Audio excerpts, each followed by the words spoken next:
Heyo, Omni Dogs and Omni Kittens.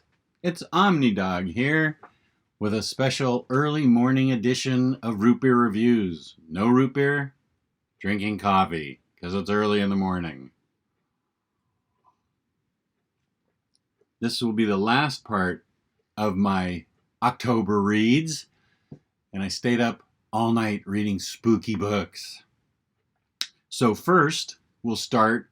I can say all three of these books definitely can be bought and enjoyed. You will dig them.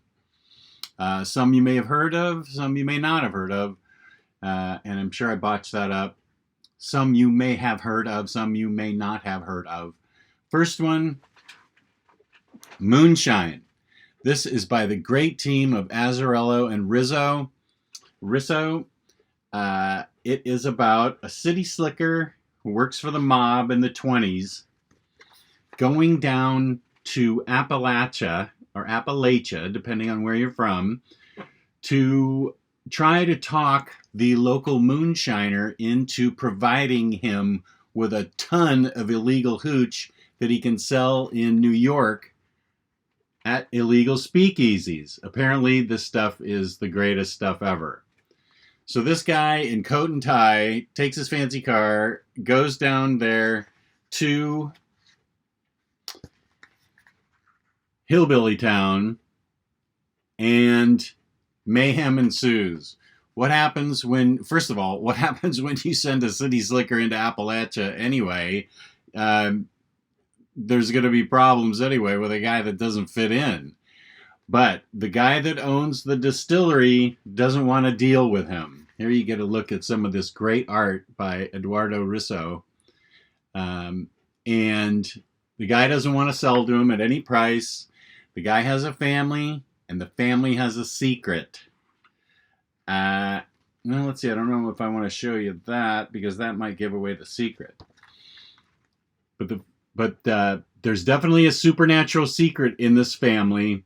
And it's not just a regular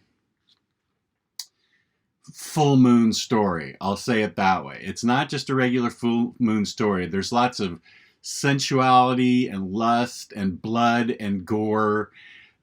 And the guy that's doing it, the city slicker, is not quite trusted by his bosses. So when he can't get the deal done, they send down more guys. And when those guys can't get the deal done, they send down more guys. And those guys end up meeting not a good fate. But what about our main guy? Something very interesting happens to him, and it's very cool. This is a great thriller. It's a little gory, but it's a great thriller, well told. And I found, now the only problem is it ends on a cliffhanger, and this is part one of Moonshine. So if you're a trade waiter like I am, you're going to have to wait for part two, which is too bad because it ends on a really good cliffhanger. One of the girls in this guy's family, she may have some powers, she may not. Some of the locals that befriend this city slicker, they have some powers too. And the gal that is the moonshiner's daughter kind of has eyes for this city slicker and wants to go back with him to New York. Let's see, can I show you that without spoiling anything? I can show you this. It's a period piece told in the 20s, and it's got very realistic dialogue, a very cool story. It's a thriller, it's a chiller. It's supernatural. It's everything you want in a Halloween read. So I dug Moonshine, Volume 1. As you can see, it says, damn near perfect. Who said that? Nerdist. I don't know who Nerdist is, but they're right. It was damn near perfect. Another good series, coffee, because it's early. Another good series is 4 books from Image. This was the first thing I'd ever read by Josh Williamson. And it is called Ghosted. My good friend Giovanni Menendez has covered this for his channel probably last year. I read this a couple years ago and reread it for Halloween. This is best described as Frank Sinatra, a supernatural Frank Sinatra crime caper, dealing with ghosts and supernatural things that go bump in the night. And there is a change of artists. Volume 1 has good art, 2 and 3 have pretty good art, and Volume 4 has fantastic art. And I will try and show you. He's first, the guy's name is Jackson T. Winters. He's busted out of jail by this guy who wants him to steal a ghost in a haunted mansion. This guy puts together a crew like Ocean's 11, only it's a supernatural Ocean's 11. He puts together a crew to visit this haunted house and to try and trap this ghost and bring it back to this collector who busted him out of jail. Well, nothing's as easy as it seems, and there's a very good twist in this book as to what the hauntings are and what the bad guy really is. And the good thing is, it's 4 books and it's 4 different stories, but they all tie together. Let's see, I don't want to show you that. That's a little too grisly. But it is grisly. It's got its fair share of murder, but yeah, and things like that, things that are unpleasant, a little gory. But it is snapping. It is fun. It is a snapping dialogue, really witty, very interesting. The crew he puts together in each book is really remarkable, and you get to care about these characters over 4 books, which is what I always say is important. You got to care about your characters. So once he's done stealing the ghost, he goes into book 2 when he has to rescue a Native American woman who's been possessed by a demon and stolen into slavery. And this ties into the first book because he has a botched career of trying to knock over this particular casino that these Native Americans owned. And so they want him to find and rescue their daughter in the jungles of I forget where. But it's in the jungles where a cult has established itself that puts these women to work writing books of the dead. And it is also snapping, also crackling, great dialogue. This guy is like Ocean's 11, like Frank Sinatra. He's just kind of a devil-may-care guy, always with the quick witticisms. But people get hurt when they work with him, and he's aware of it. He's also got something that's always watching over him, just kind of in the background, and it looks like death. In this book, number 3, we deal with a street magician that creates ghosts from stalkers so that your stalker is always with you. The stalker's willing to die so that he can haunt his victims. It's much more complex than that. But that's the basic premise. And it ties into the other stories too, but it's its own book. And I thought this was good too. Here's one of the stalkers stalking his victim. She thought he was done. And Jackson T. Winters is supposed to go in and solve that. Then the best for last.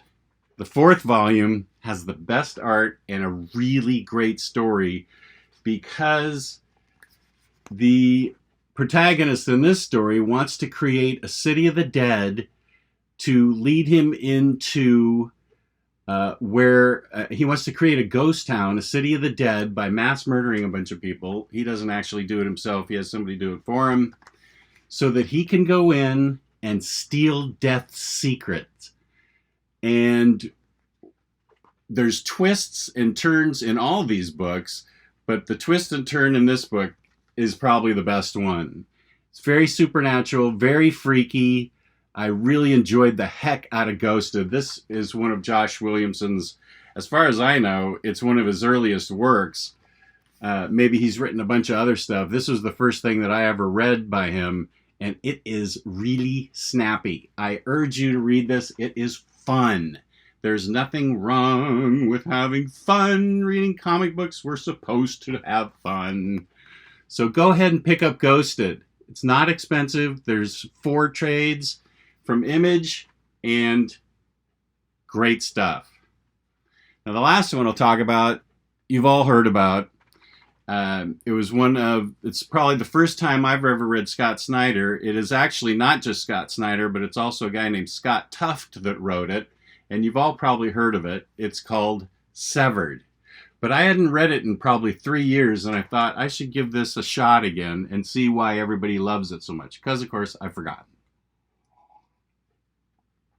This deals, well, how can I not spoil it?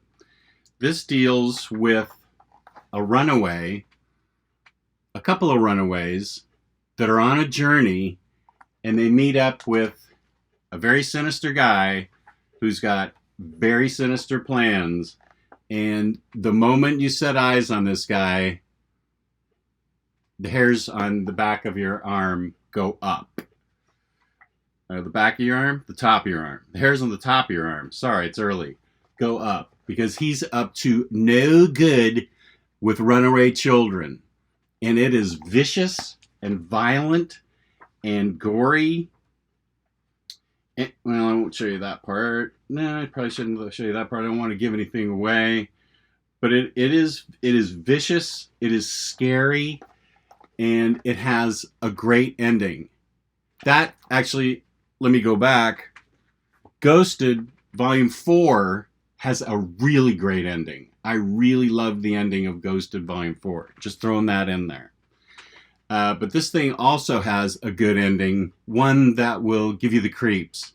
This is got some disturbing imagery in it for sure, and I can see why everybody talks about this as one of the best Halloween reads you can get, because it is very disturbing, graphic, and twisted.